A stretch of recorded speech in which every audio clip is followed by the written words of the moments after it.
Hi, I'm John Zimkus, and welcome to the City Show. Today we have three guests. We have Jenny White, the event coordinator of the Lebanon Optimist. We have Tracy Funk, who is the new executive director of Family Promise of Warren County. And we have Linda Raybold, who is the former director and basically the person who put a Family Promise on the map here. Now, Linda, I'm going to begin with you. A lot of people may not really recognize the name Family Promise, but they do recognize the name it went by for years. And what was that? That was the Interfaith Hospitality Network of Warren County, yes. Now, you were the first executive director of that, is that correct? That's correct. And up until recently, the only executive director. That is correct. Okay. Now, explain a little bit of the history of both organizations under both names. Okay, well, about 31 years ago, a group of very interested folks in the community came together under the opportunity to work with Reverend Bill Kane of Lebanon Presbyterian Church. And Reverend Kane realized that there was a situation going on in Warren County where there were folks that were without a home. And he wanted to do something about that. So in gathering those folks together, they determined that they wanted to be part of the Interfaith Hospitality Network. And at that time, we worked as a network in the different congregations. So we would rotate our families week by week to different congregations. And then this thing called COVID hit. You may have heard of it. Yes. And when that hit, we realized that we could no longer be in the congregations because of social distance. So we looked into purchasing the Shaker Inn. Okay. Now, you mentioned families. Who are these families? Well, families are made up of very different things. A family can be a mom who's pregnant, a mom and dad with a pregnant wife, children with just one parent or two parents, grandparents. We get an awful lot of grandparents that have custody of their grandchildren. Now, are they homeless or in financial need, or what situations, the variety do they come with? Well, they're homeless. You know, they may have been sleeping in the back of a car or in a tent. We had one little boy, Hunter, who was sleeping in the back of Grandpa's house, and Grandpa would only let him and his dad in the house once a day to use the bathroom and to shower. Okay. And he was eating peanut butter and jelly sandwiches out of a cooler. So homelessness is children, actually. The average age of a homeless person is just 6 years old. Oh, gee. Now, the Interfaith Hospitality, was that already an established organization when Reverend Kane decided to try and get that all together? Absolutely. You know, Reverend Kane had reached out to Karen Olson, who is the founder of the Interfaith Hospitality Network out of New Jersey. And she happened to be in Cincinnati when he reached out to her. And he actually drove her to the airport, and that's how they became acquainted, and that's how we became part of that network. But now Interfaith Hospitality Network National has turned into Family Promise National. Okay, so it's one national organization evolving to become another one. That's exactly right. They changed the name because they felt like promise was very, very possible for our folks. So that's how it became Family Promise of Warren. Now, you saying it becomes a promise is looking to the future. And the little research I did before here, it's not just taking care of them for the night. It's beyond that. What is it? Well, we like to call ourselves a program. You know, we're not an emergency shelter. We're a program. So families have to come visit with us. They have to buy into the fact that, you know, we are going to help them to become housed. And becoming housed means to become employed, get better education, put a schedule around their lives, take our financial security class, anything that we can do to help our families to never be homeless again. A family is usually with us around 60 days, depending on the size of their family and how quickly they can get through their case plan. Now, you were mentioning taking over the Shaker Inn. How many families can you accommodate at the Shaker Inn?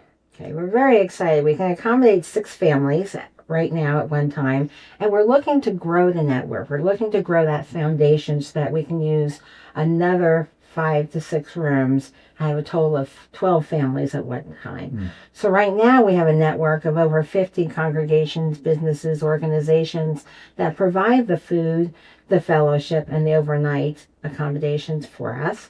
And we're looking to grow that to another 50 congregations or so. Now, Tracy, the name of the organization now, Family Promise of Warren County. Right. So it's beyond Lebanon. Correct. Our funding dictates that we are able to support families that are here in Warren County. So that goes from Franklin to Mason to Morrow. And then we also are we're an access point. So if we are not able to help families with our services, we are able to refer out to different entities within our surrounding counties. We had a few months ago. We had the head of the United Way, and they, in some ways, you work together, don't you? Correct. Yes. Okay. Yes. Now, does the Family Promise have other facilities like the old Shaker Inn, or is that the only one like its kind in the county? In the county, we are the only one. Nationally, through Family Promise National, we are the only affiliate that runs a motel-like static shelter. So it's very exciting for us. It's also new ground for us. Yeah. Now, of course, I'm a movie buff. It was used in a movie, the movie Carol. So, do you ever have people coming by trying to see where the part of the movie was filmed or anything like that? Yes. They know what room and everything else. Yeah. Now, is that where your headquarters is also? Is that where your office is? Yes. Okay. Yes. And if I can just go back to your original question, we are the only shelter in Warren County that are able to take in families with children. So that is noteworthy. Now, people often think of Warren County as being a fairly well-off community. I mean, we're one of the higher ones financially, but there's still a homeless problem here, isn't there? How many people do we know are perhaps in need of help? Any percentages? I can tell you this. I can tell you that our referral numbers last year were the highest that they've ever been. It was over 2,700 referrals. Wow. Now, that does not mean that every one of those folks were homeless, but many of them were at least at risk. And if we can assist a person with one of our other programs, like our Homeless Crisis Response Program, to keep them in housing, then they don't have to come into shelter. When it was interfaith hospitality, the name implies that you had many different religions getting involved. Are there still involvement that way, or has that changed any? Yes, there are, how many congregations? 50, over 50. 50. And then we also have organizations that come in and provide the evening meals and do the overnights as well. The Elks is a great example. Lebanon Elks is very active in supporting Family Promise of Warren County. So although Family Promise doesn't own any other facilities, there are facilities or organizations which would help somebody spend the night and take care of them as far as shelter for the evening. Isn't that correct? Well, I thought you implied that with the... Oh, they come in and volunteer, and they volunteer and bring in meals for the families that are in shelter, and then also we have to have overnight volunteers. Okay. Yes.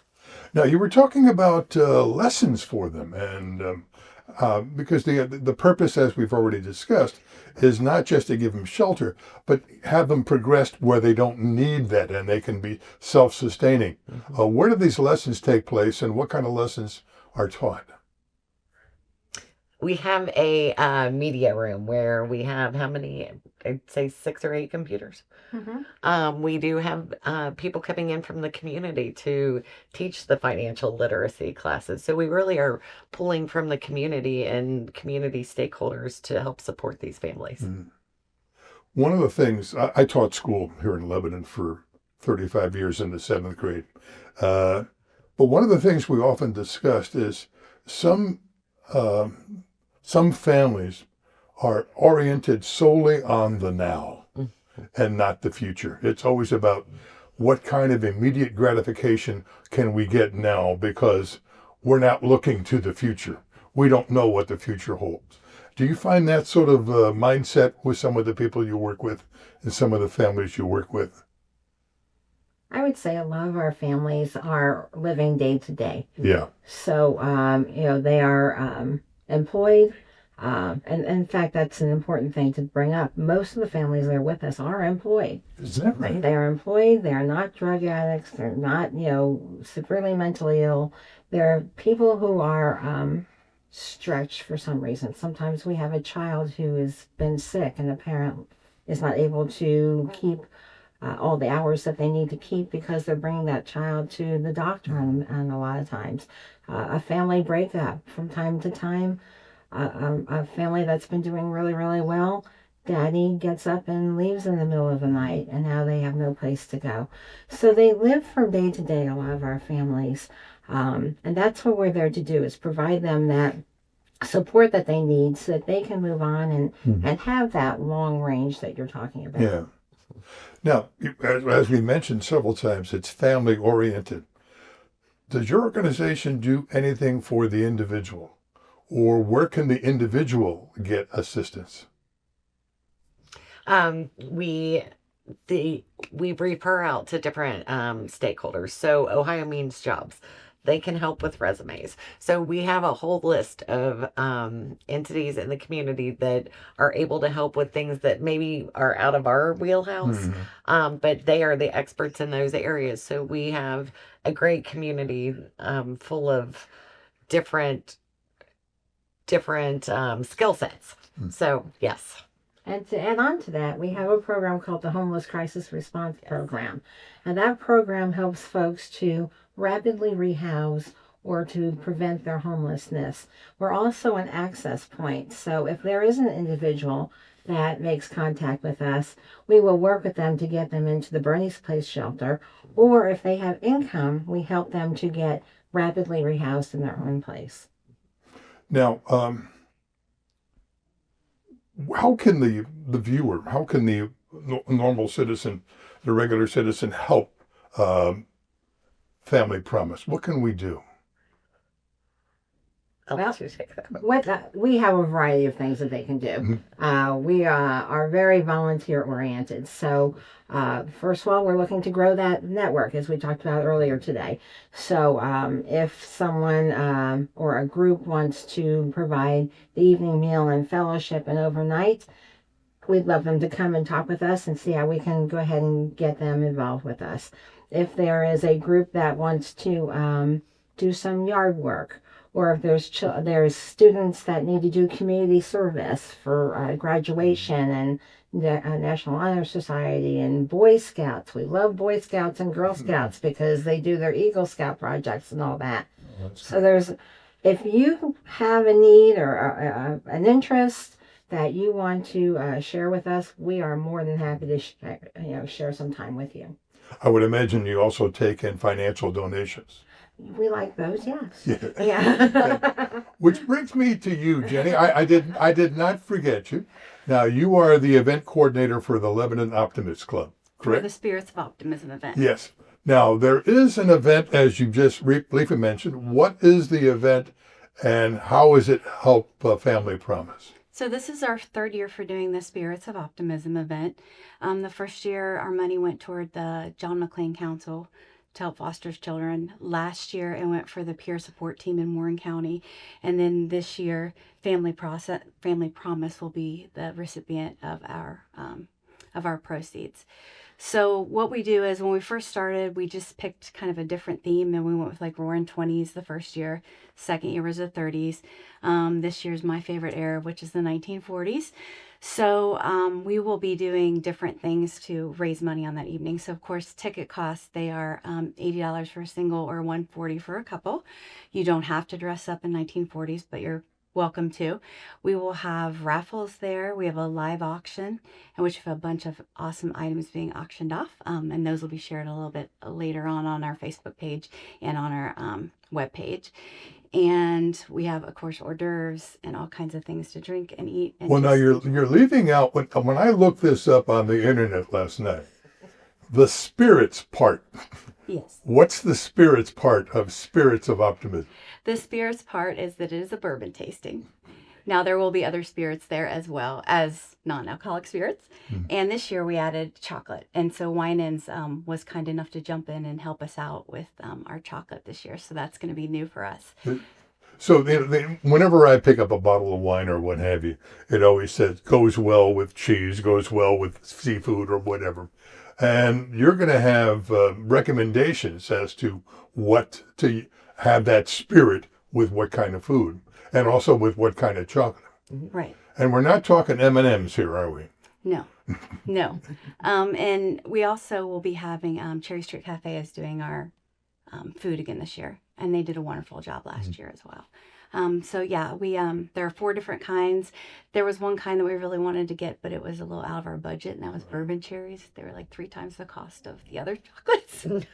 But we do have some really good ones. We have a dark chocolate one. We have a Highlander grog one. There's a caramel, and then I can't think off my head what the 4th one is. So it's $80 a ticket. It's at Camp Kern. When does it take place? February 21st from 6 to 9 o'clock at just White's Hall, which is a really nice hall. It'll be decked out like 1940s USO theme is what we're going with. So there's a whole lot of red, white, and blue. I know a lot of people are excited about getting dressed up and doing some victory curls.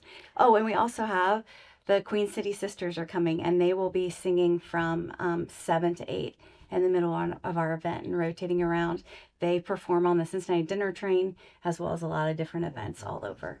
Yes, and they are really wonderful women. I was trying to find something that would be fit in with our event quite nicely, and they've just been wonderful about scheduling everything and coming in, and we're very excited to have them.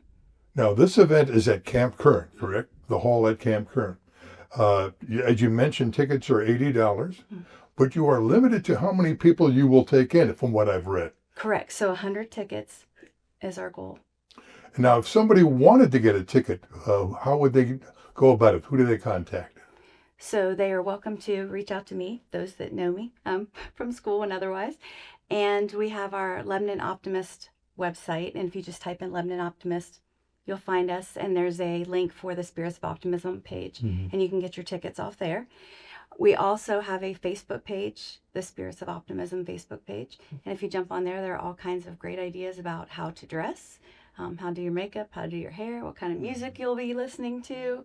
I've done some different TikToks and put on there as well, just sharing about some of our things that are going to be there that evening.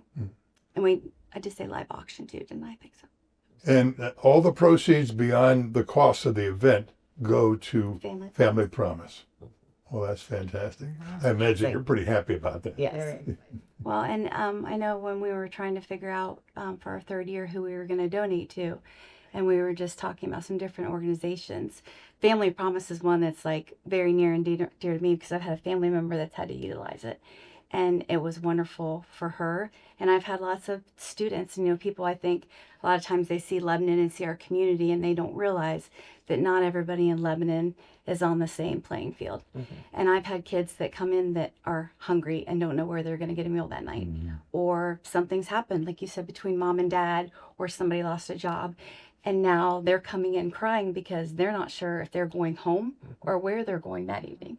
So it's such a wonderful resource, for us as educators to know that we have it right here in our community that we can tap into.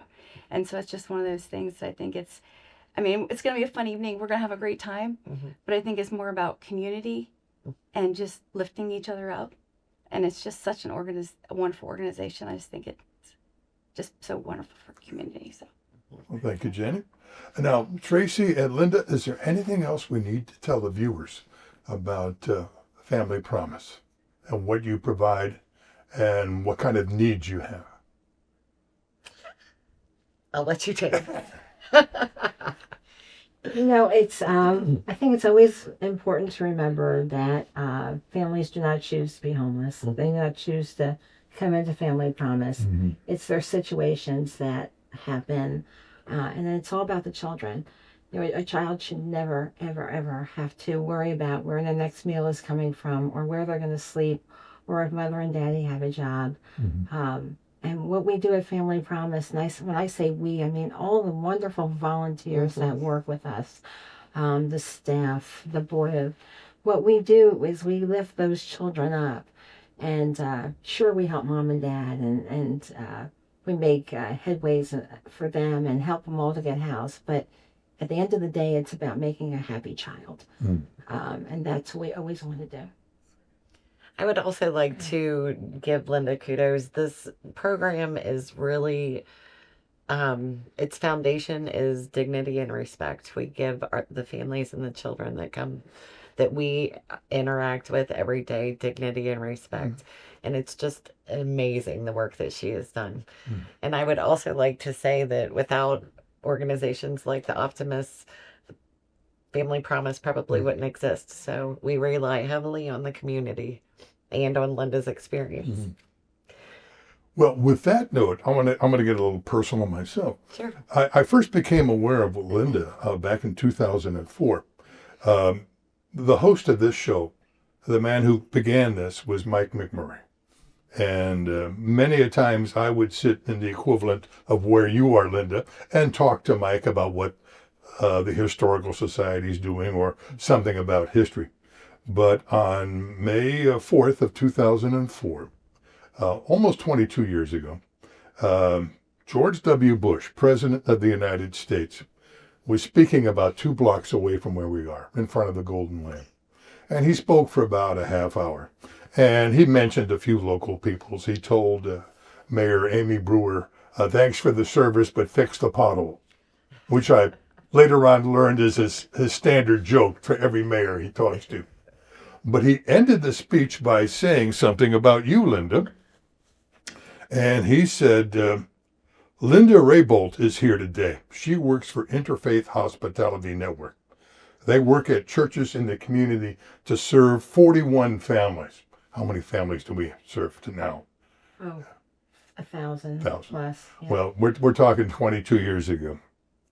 You see, they saw somebody who's hurt, and they reached out to them. They're showing what it means to love a neighbor. What a fabulous country we have, a country that's resolute and determined to making sure the future is bright for every single family. And so the president, I keep on thinking of George Costanza on Seinfeld. When he had a high note, he often would leave the meeting. But you didn't leave, you stayed. And I'm sure there were personally a lot more high notes, even though the president of the United States sort of singled you out, but more so the organization, what is now Family Promise. So thank you for what you do. Thank all of you for what you are doing. And hopefully you can help Family Promise with either your time, your money, or your support. You take care, and I'll see you around town.